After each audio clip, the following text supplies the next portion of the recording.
Doug Stinson, and welcome to episode 3 of Kitchen Sink Photography.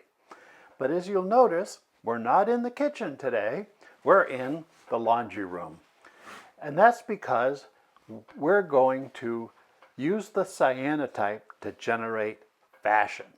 In particular, we're going to take these t-shirts and print a cyanotype on them. And the new technique you're going to learn in this episode is how to coat material yourself with the cyanotype chemicals instead of using commercially available cyanotype paper. Now this technique can be used not just to coat fabric, but also to coat paper, which as you get more involved in making beautiful cyanotype prints, you will probably want to do. But today we're going to do cyanotype fashion. And so we're going to coat a t-shirt with the cyanotype material and then make a print. Now, my recommendation is that you start with the 100% cotton for your initial fashion statement. You can use other materials, not really polyester and other artificial ones, and wool and silk take a little bit extra processing. So I would start by sticking with cotton. But the first thing we're going to want to do is give them a little bit of wash to remove anything that might be left over from the manufacturing process. And so we need to use a detergent that does not have any phosphates in it and does not have any alkali content, because cyanotype really doesn't like alkali very much. There are a number of detergents that can work, but one thing we know will work is woolite. So I'm going to start with woolite today. So I'm going to add 3 t-shirts, in case I don't get it right the first time, into the laundry machine. I'm going to add the woolite. Doesn't take much. And start the washing machine. And after the wash is done, we'll give them a dry. They may need to be ironed. I could kind of recommend to get a nice flat surface, but we'll check on that after the laundry is done. So meanwhile, here we go. So the t-shirts have been washed and they've come out of the dryer. So the next step will be to coat them with the cyanotype material. And here I should let you know there are actually 2 major formulations for cyanotype chemistry. One is called the classic, which has been around for quite a while, and it comes as a 2-part solution. And the other is the new formulation, which I think you can get as in one container. The new formulation is better in the sense that it is faster, requires much shorter exposure times. It tends to be a little bit more expensive though. So today we're going to use the classic formula, and what we're going to use is chemistry that you can buy from Bostic and Sullivan. They sell kits for making cyanotype. It comes with both the 2 parts, A and B. What comes is a powder, so you just have to add water up to the top in order and shake it and then let it set for about 5 minutes and then it'll be ready for coating. I've already done that. I have some older cyanotype, hopefully it's still good. And then I don't exactly know how much it's going to take to coat the t-shirt. Now, one thing you can do is just make like a bucket of cyanotype solution and put your fabric in there and soak it and then bring it out to dry, and then you have the whole surface to print on. But what I'm going to try to do is use a brush to just brush a certain segment of the t-shirt. And I'm going to guess that maybe 150 milliliters, which is a little bit more than a half a cup, may be enough. So I am going to use this little doodad that I found at the grocery store, which is really cool. It's almost like scientific glassware. It has milliliters and tablespoons and teaspoons and ounces and everything on the side, and it's just about the right size. So if I look at the millimeter one, it goes up to 150 milliliters. I want half of that for solution A and half for solution B, so that would be 75 milliliters. I'm going to put it in this 1 cup solution to mix it up. So here's solution A. We're going to go to 75 milliliters. Maybe too old, I don't know, we're going to find out. And put that in. I'm going to rinse this out.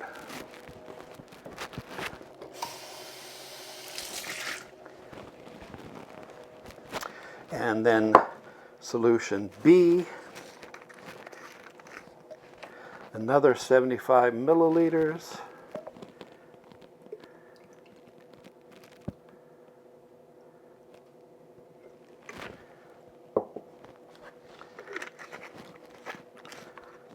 And put that in.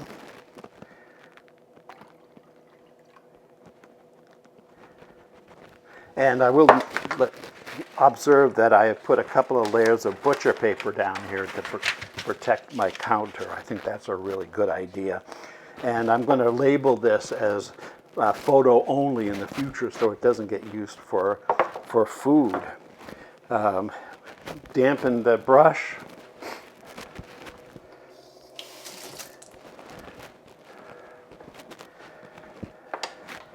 I'm going to give this a stir.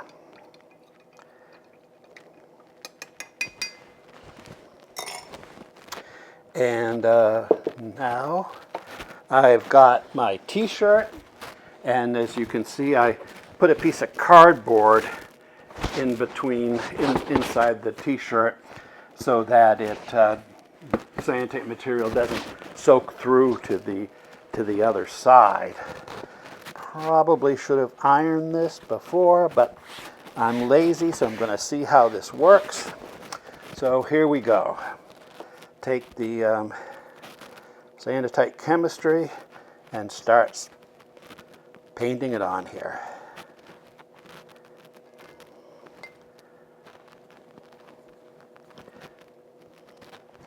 As I said, cotton works very well.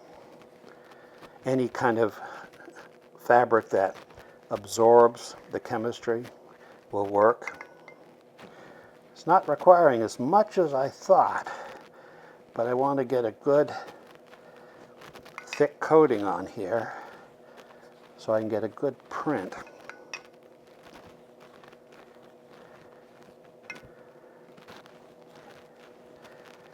I kind of like the edges that kind of look like the brush strokes. I think that makes a cool edge. Of course, we could have put masking tape and made a hard edge if we'd wanted to, but I kind of like the brush. Gives it a more artisanal feeling.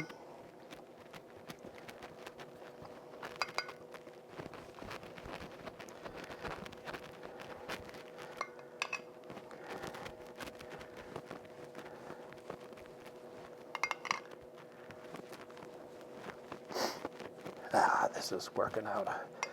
I hope this is good.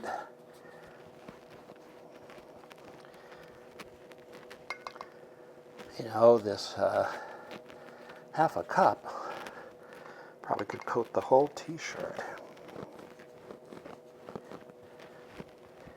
I get those brush marks on the edge just for fun.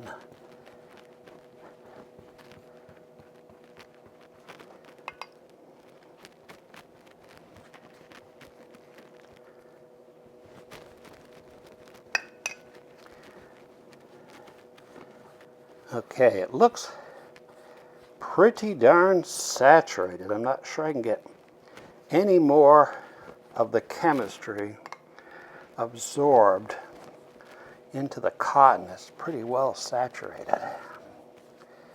Okay, so I guess that's going to be it. So now what we need to do is let it dry.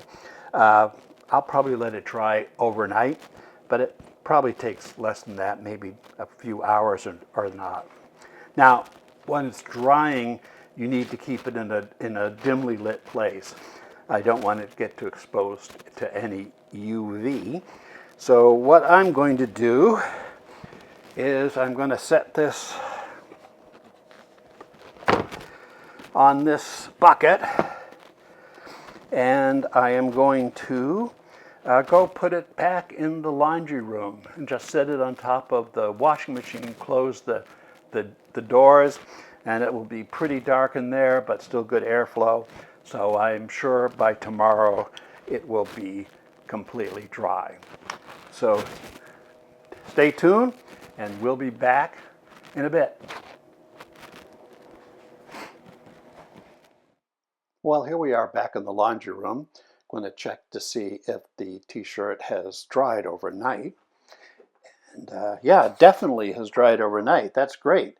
Unfortunately, it doesn't look like I took enough care to get the coating even over the entire surface. As you can see, it's lighter down here than it is up there. In the future, I better take a little bit more care about that. But for this time, I guess I will have to just hope that serendipitously it kind of looks cool, and I can claim that that's just part of the art. So next I'm going to take it and I'm going to put some objects in it to make the print. And this time I think I'm going to try to make it look a little bit more manly. So here we go to the next step. Okay, I've got all the objects on the t-shirt, and I'm not doing a careful calibration like I did for the digital negatives because I'm just doing a photogram here, and hopefully I'll be able to tell when the exposure is done by the color change. It'll probably take maybe 15 minutes since this is the classic cyanotype, but we'll see.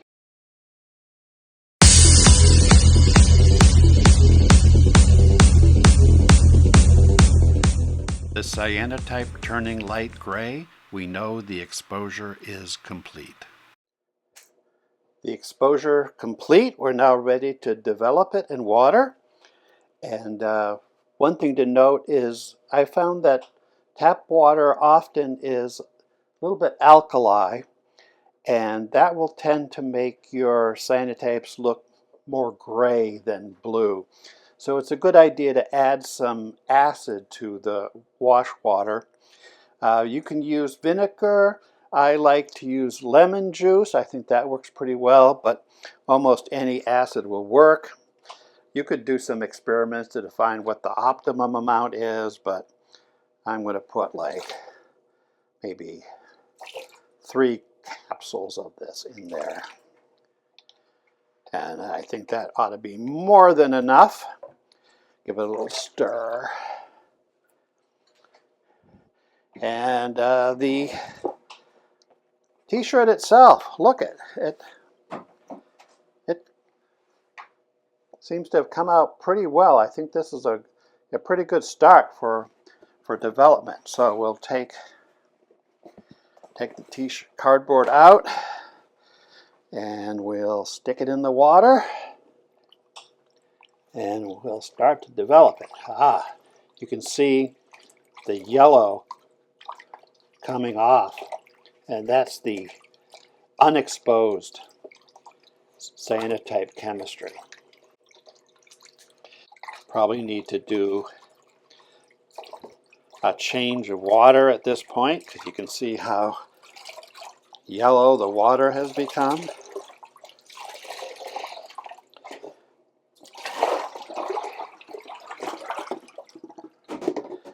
So let's give it some more, like lukewarm water is good. Again, I'm going to add some more lemon juice to make sure the water is acidic and not alkali.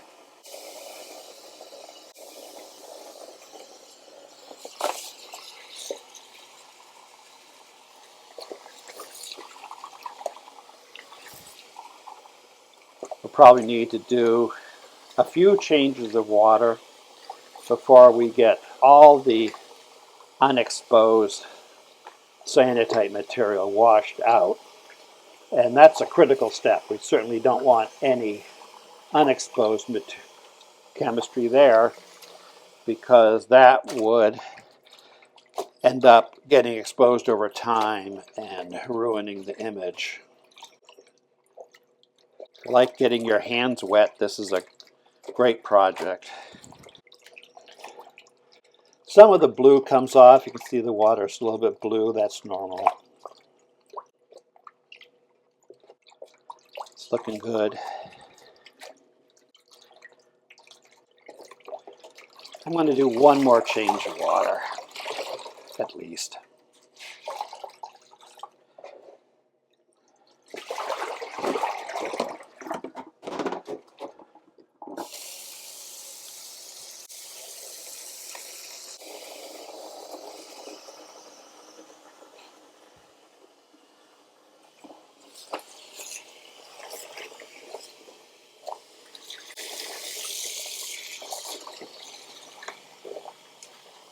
Now this water looks pretty clear, so I think we've got all the unexposed and loosely adhered chemistry out.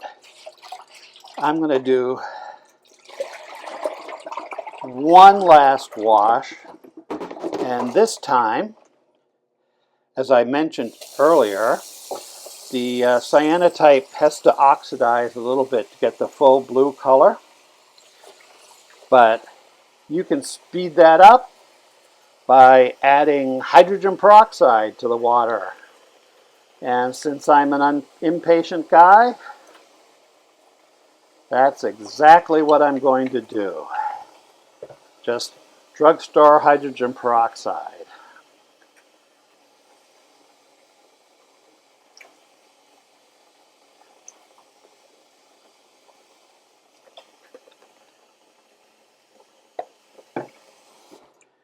And here we go. Wow, look how dark it got. That is just fantastic.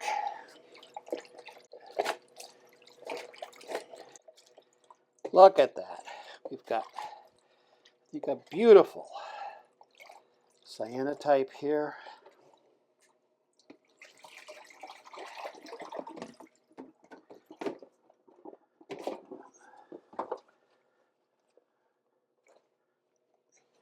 Look at that. It's great. Cyanotype fashion, people. Now all I have to do is hang it up and let it dry, and it's ready to wear.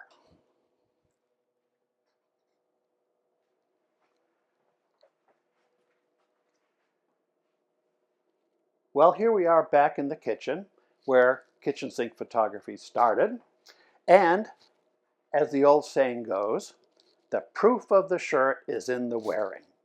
And I'm pretty happy with how this shirt came out.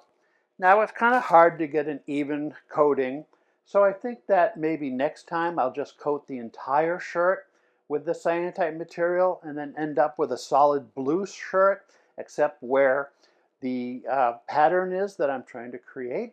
I think that might look a little bit nicer, but you know, you can try different things. I have to confess, you can buy pre-coated cyanotype shirts, apparel, and accessories from the Cyanotype store. So if you want to do that without worrying about the coating process, feel free to do that. However, I really think you should practice with using the chemicals and coating your own materials. I hope you find that fun, but it also is the case that as we get into trying to make even higher quality prints, whether with the cyanotype process or with some other alternative process, you're going to want to be able to do your own coating. Speaking of that, that brings us to our next episode, episode 4, where we're going to move beyond blue and start making prints using the Van Dyke brown process, which creates a brown print. And you will Have to learn the skills from episode 2 of making a digital negative, the skills from today of coating from chemicals onto a surface, only we'll be using paper next time, and that should be pretty exciting. So I look forward and hope you join me for episode 4.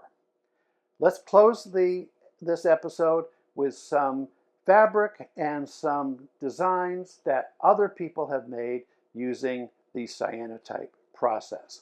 So until next time, I'm Doug Stinson, and this is Kitchen Sink Photography.